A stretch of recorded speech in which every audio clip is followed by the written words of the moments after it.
yes, the smallmouth bass. Common names for the smallmouth bass are actually called smallmouth bass, smallies, bronzebacks, things like that. The name for smallmouth bass comes from the fact that the rear end of the lower jaw doesn't extend past the eye, while the jaw on the largemouth bass does. And that makes the opening of the mouth smaller. Thus, they get the smallmouth bass. Smallmouth bass are sometimes overshadowed by the largemouth counterparts, but they're still easily one of the most popular sport fish in North America. Hands down, no doubt about it. If you want a good fighter, the smallmouth bass is a fighter. I put them in top 3 fish of all time, They're easy to find, and they have an expansive range, and they're some of the most aggressive fish out there, and they're hungry for all kinds of baits and lures, folks. They are very aggressive, and they're so cool to catch, especially on the top water. And because of that aggressive nature and strong fight, the smallmouth are targeted by a lot of fishermen. Otherwise, they're typically one of the top predators in our ecosystems, and they don't face many threats from other fish. But bigger bass, northern pike, and muskie, they're also common predators of the smallmouth bass. Okay, smallmouth bass. Let's go with some interesting facts for the smallmouth. Female smallmouth are usually larger than males. And I think that's the same for largemouth, but we'll deal with that on a later date. The lines on the sides of a smallmouth bass, they fade with age. And that never really hit me until I started thinking about that. Smallmouth don't really have a prominent lateral line down the sides of their bodies. They do turn into bars, like a bars or tiger stripe pattern once they get older. Smallmouth bass like to relate to structures in water, such as trees and fallen debris and rocks. Rocks in the river system, creek systems is the best place to catch smallmouth, waiting to ambush prey behind the rocks. The largest smallmouth bass ever caught, according to International Game Fish Association, was 11 pounds 15 ounces. Folks, being from Indiana, I cannot wrap my head around an 11 pound 15 ounce. That's 12 pound smallmouth. That would be incredible. Smallmouth can be found throughout the Midwest. They're commonly native, and in the Great Lakes bays, they like to be where waters are cool and clear, and the bottom is rock or gravel. Elsewhere in the United States, smallmouth are not native and have had some unwanted effects. I can't personally imagine somebody not wanting a smallmouth around. I'm just saying they're an exciting fish to catch. They're really they're just an awesome fish. The eyes of this bass are usually red, and that sets them apart from other bass. Other fish, except for the rock bass. Rock bass have red eyes too. The bass grow continually, and the larger fish is usually the older fish, obviously, and the average adult size of a smallmouth is 15 to 20 inches. Now, spawning occurs in the early spring when your water temperature begins to rise above 60 degrees.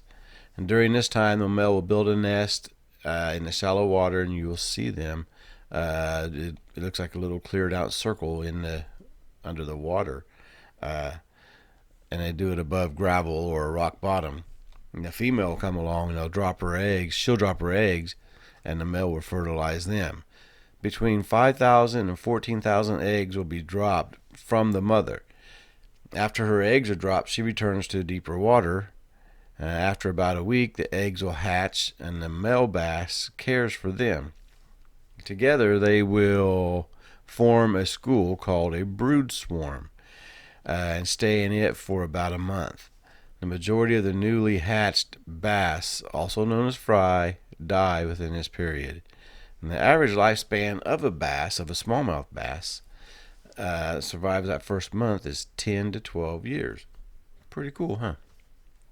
The smallmouth bass has a number of aliases: smallmouth, red-eye, green trout, brown bass, bronzeback, bareback, so on and so forth.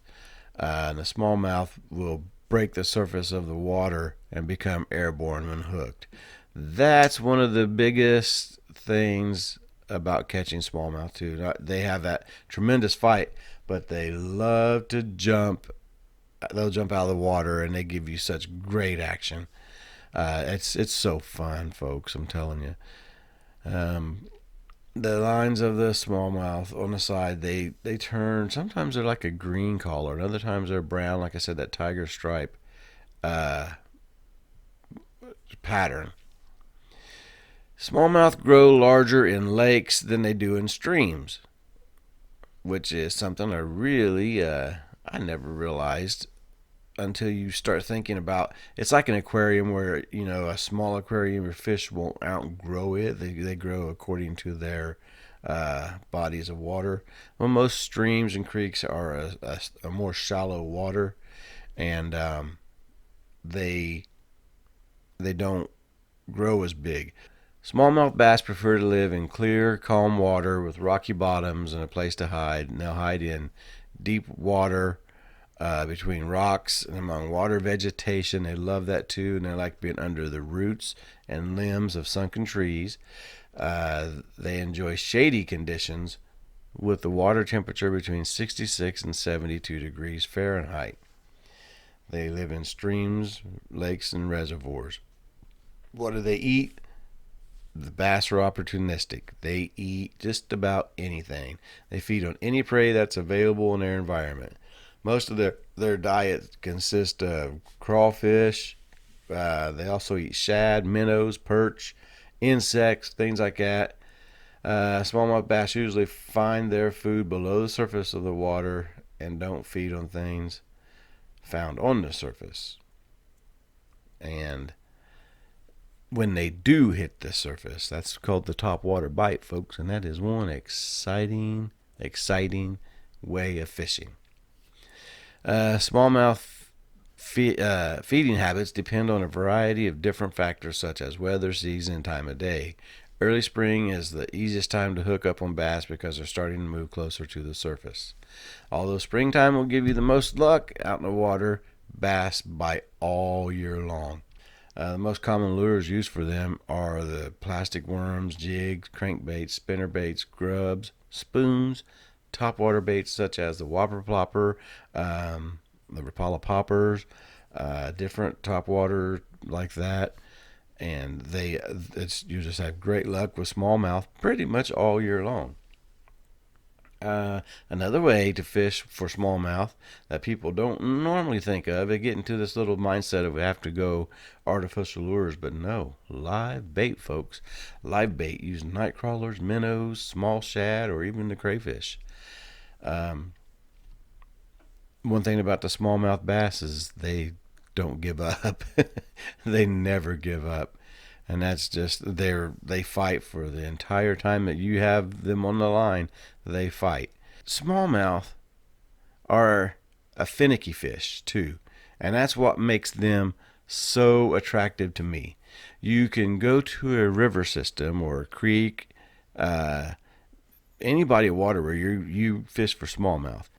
You can spend an entire day wading. Let's say you wade 1 mile stretch of creek and you get no bites, and you try every lure, you're going top water, nothing. You go, you're throwing a Mr. Twister, a jig, twister tail, nothing, and then all of a sudden you may, one of the things I like to do is there's a double-tailed twister jig that I like to use, and usually the color white. I throw that out there, and it kind of simulates a frog underwater, and you throw that, and say that you throw that and you hit a fish. Boom, you've established your pattern. Walk back up that mile, and you'll be surprised at the fish that you have passed up, and they just get finicky like that. And that to me is one of the most attractive things about smallmouth. Folks, if you've never fished for smallmouth, go out there and give it a shot. I promise you, you will not regret that. What are you talking about? Creek Beaters TV? That's awesome.